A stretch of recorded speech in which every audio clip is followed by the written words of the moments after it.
You've come to this video perhaps because you wanted to see what these inexpensive fender flare bolt-ons looked like on your old Dodge truck. Well, I was in the same place a few weeks ago and just decided to take a risk and buy these on eBay. I will link the in the description to purchase, and just thought I'd just shoot a video. This is my 2004 Ram ST model. That's the cheap one, no carpet, roll-up windows, 5-speed transmission, V8.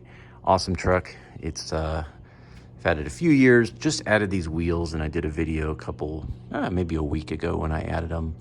And I got such great feedback on that video, I thought, let me just throw another video on this truck out because it's so cool and well loved. So just a quick review. I had these 17s, these 235s, which was the stock size, and upgraded to these 20s, which is a 275 tire. And found these used, and they're in really good shape with really good tires. And so it really did change the ride quality. It's a good bit firmer feeling. The steering feel is so much tighter. I'm so glad I did there. And it's maybe an inch taller. Well, once all that manliness was created, I thought, we just got to keep going. So I looked at these fender flares, and actually had been looking at them kind of casually for about a year. And I sprung for them. And, they fit. They're like a 90%, little modification needed. Horrible instructions. Bunch of hardware you don't need. But you got to use a little bit of good old ingenuity. It's sort of like, if you ever read that book, The Time Machine by H.G. Wells, it's an interesting book.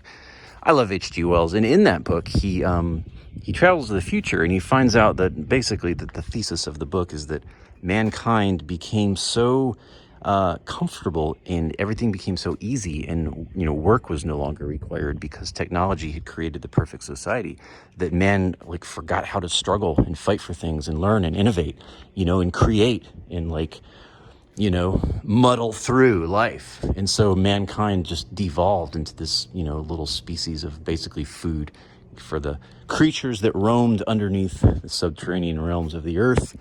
And that was the Time Machine. And really interesting thought. But in any case, back to the point of this video. Maybe that was the point of this video, I'm not sure. But good old Ingenuity, you'll figure it out. Let me just show you the instructions. I will link this again. This product, there were several. There was really thin, wimpy looking ones. There was kind of moderate ones, which is I got. And then there was these really beefy ones. About $50 with tax included. Gija motor, I will link. You get these useless instructions that really are for a different car. It's a completely different fender flare, and it makes a lot of sense. For example, step 2, you're going to support vehicles with jacks. So we're installing the one set of fender flares on multiple vehicles. However, you're going to remove 3 original screw from front wheel housing. So you could remove 3 original screw, or you could remove 1 original screws. Little issue there with the translation, but who cares? You have all this hardware that you really will never use, most of it. But hey, I'll just add it to my box. And again, these instructions are completely useless. They don't really work. I'll just tell you what to do. Basically, guys, here's what you do. Oh, and by the way, little side note, but you can't have fender mud guards. You can't have mud guards and these. They won't fit. I tried. Doesn't work, so you got to pick one or the other.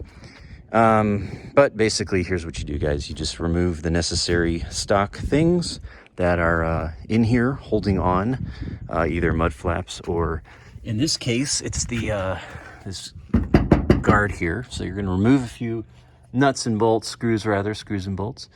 And then you're going to fit this on here, and some of the OEM holes that are here are going to line up, and then others aren't. So you're just going to have to get creative.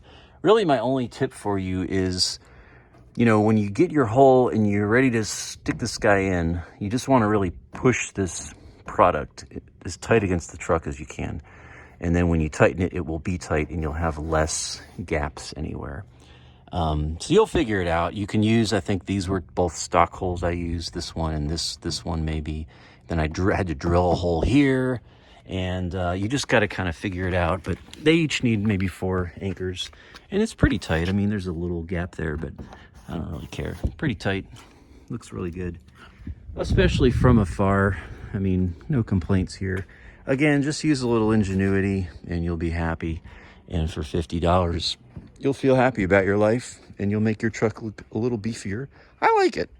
I think if you look at my previous video on this truck a week ago, you'll see it without these, and it's just all white there. So we want to have a good mixture of black and white here. That's the theme we got going with chrome. And so in any case, that is it. And I think that's about all I got to say about this. 2004 Ram 1500. Go get them. A worthy thing. And if you can find one of these with low mileage and a 5-speed and a V8, then you'll be even more happy and you'll feel good about your life temporarily. All right, that's it. Hey, happy Good Friday. Mourn. We need to mourn. Think about things. Thanks for watching. Peace. God bless you.